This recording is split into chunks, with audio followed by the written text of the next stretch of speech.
It's about to be lights out. There ain't no doubt. Ain't too many fish in the sea like trout. All of his life's obstacles have been wiped out. Equivalent to his Jorge Hernandez, The Low Blow with USCombatSports.com.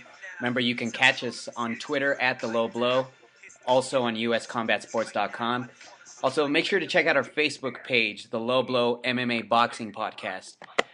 Today, we have a special guest today, man known as No Doubt, Austin Trout. Is that the first time you've ever been introduced to your own music on a talk show? Yeah, your first time on a talk show. That's beautiful, man. Yeah, WBA champion of the world, 154 pounds. How you doing, man? I'm doing great. I'm blessed, man. How you doing today? I'm doing really well. Thanks for joining us. We just came down with huge news today that Floyd Mayweather, will be fighting Miguel Cotto at 154 pounds. I guess Miguel Cotto technically owns the full rights to the belt that you share with him. How do you feel about that fight happening?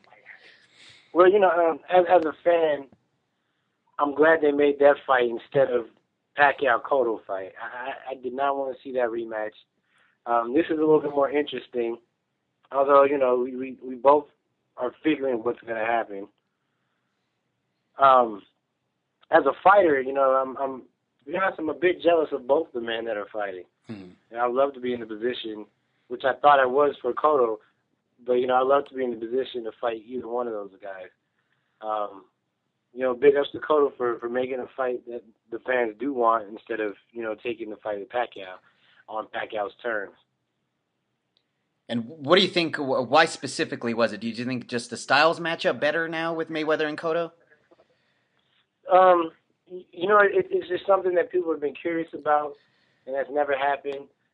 Before Pacquiao and Cotto got down, really, no one was really clamoring about that fight.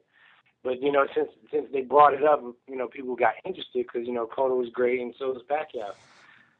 So, this is something that's been bubbling for a long time, and even though Cotto's not what he used to be, he's still, a good fighter. And he's a smart fighter, and always comes in shape. So, I think he'll be able to give, Floyd a little run for his money. I mean, I don't know how long. Floyd is just so technically sharp that he might figure out Cotto real quick, and it'd be a long fight. Yeah.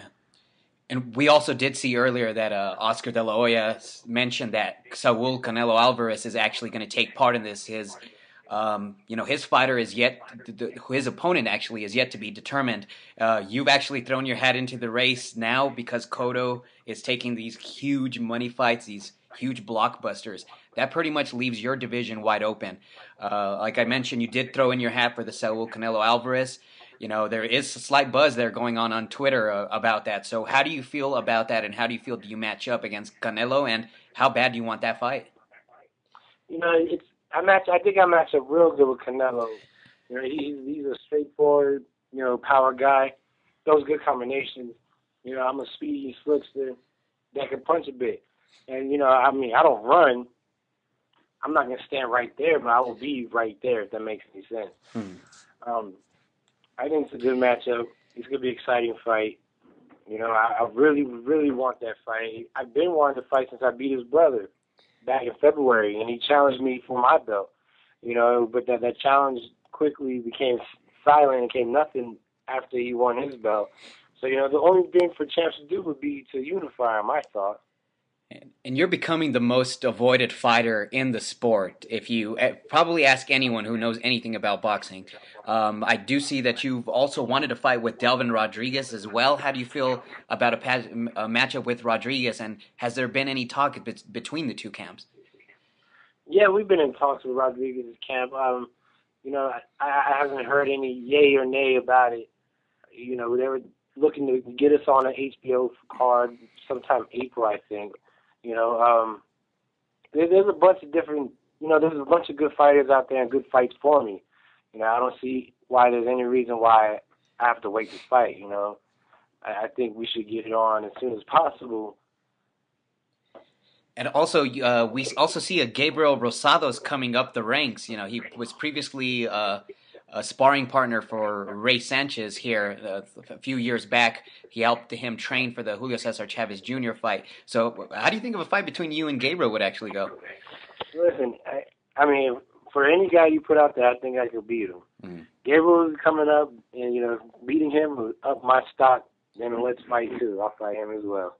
Yeah. I'm just trying to up my stock to get the people, you know, to start clamoring for these super mega fights. And then finally, your counterpart there in Australia. What do you think about Anthony Mundine? You know, about him actually not maybe finalizing a contract or whatever's going on between the two of you. Can you go into detail about that? We've issued the challenge, and really he should be challenging us. He's my mandatory. But we went and issued, you know, the statement saying we're ready to fight a mandatory. And, you know, lately he's just been quieter than a cricket with the lights on. So I don't know what that's going to mean, because usually he talks a lot. So what did happen? That your guys' tweet kind of went away for a little bit. What's up? I'm sorry, you say that again? Yeah, the war of words you guys were having on Twitter. What happened to that? That looked like it subsided just a little bit. It looked like it laid back. Well, you know, his Australian fans are still hammering about it. Yeah. But, you know, as far as him, you know, I haven't heard anything from him personally. I think he tweeted something about, you know, I got something in the works. There's a method to my madness. Whatever that's supposed to mean. And how do you think a possible fight between the two of you is actually affected, because now he's somewhat associated with Top Rank now? Well, it's been known that Top Rank don't want no part of Austin Trout. You don't care who it is.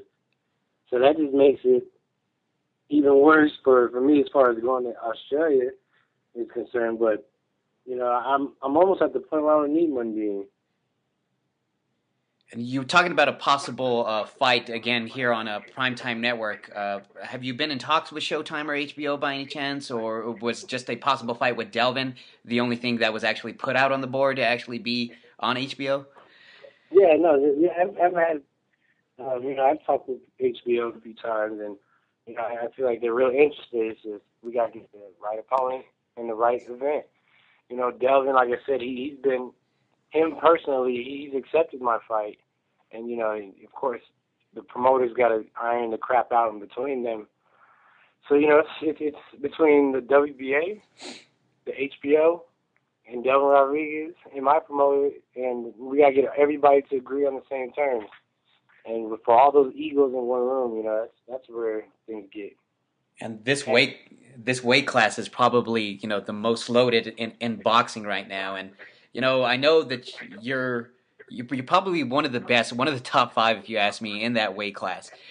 You showed, you know, your will and your power against Frank Laporto, and, you know, even Al Bernstein at the very end was very impressed by that. So, any chance that, you know, you feel that you might fight on that specific network again? Oh, yeah, and I would love to. That'd be great. Showtime again is interested as well, and to be honest, I'll fight on ESPN. I just need the exposure. I don't care. Yeah. You know, I would love to fight on Showtime. You know, I would love to fight on HBO. Just, I want people to see me, and it'd be nice to fight against somebody who's going to bring the best out of me. Because, you know, people have yet to see the best of me, which is because I haven't fought anybody that's going to bring that out of me. You got a big fight against with Carlos Molina against James Kirtland here in March. How do you see that bout breaking down? Apparently the winner's going to face Martirosyan in a WBC final elimination is what they're calling it. So how do you see that Kirtland Molina breaking down? First of all, this is like the third final they've had. Jeez. Kirtland Molina, that is interesting. You know, Molina can take Kirtland's power. You might be able to box him for a good 12 rounds. But, you know, I don't see Kirkland underestimating anybody ever again. So, you know, it's going to be a good, tough war. I think Kirkland's going to come out with a knockout. And, you know, we're about to wrap things up here. So is there anything you want to tell your fans? I mean, go ahead and shout your people out here, man. Hey, go ahead and holler. Go follow me on Twitter at No Doubt Trout. You know, tell Oscar De La Hoya that y'all want Trout versus Canelo, undercard of the Mayweather versus Cotto, WBA title, super title eliminated, however you want to do it. Let's do it. I'm ready to get in there with the best. And, you know, as I said before, I don't mind knocking out the people under them who are also considered good to get to the best. But, they're not answering my call neither. So who I got to fight to get the fight that I want to fight? But either way, it's not my plan, it's God's plan. And I have a feeling he has something really good in the works. So, I just keep my head up and keep praying, keep the faith. And you guys will see me on the big stage against somebody famous dishing an ass whooping. Yeah. And any message out to your mandatory, Anthony Mundine? Sign the paper, let's fight already. I got some plans I'm trying to take care of, and you kind of in the way. Stop playing. Ladies and gentlemen, the WBA 154-pound champion of the world, Austin No Doubt Trout. Austin, thank you very much for joining us. Hey, thanks for having me.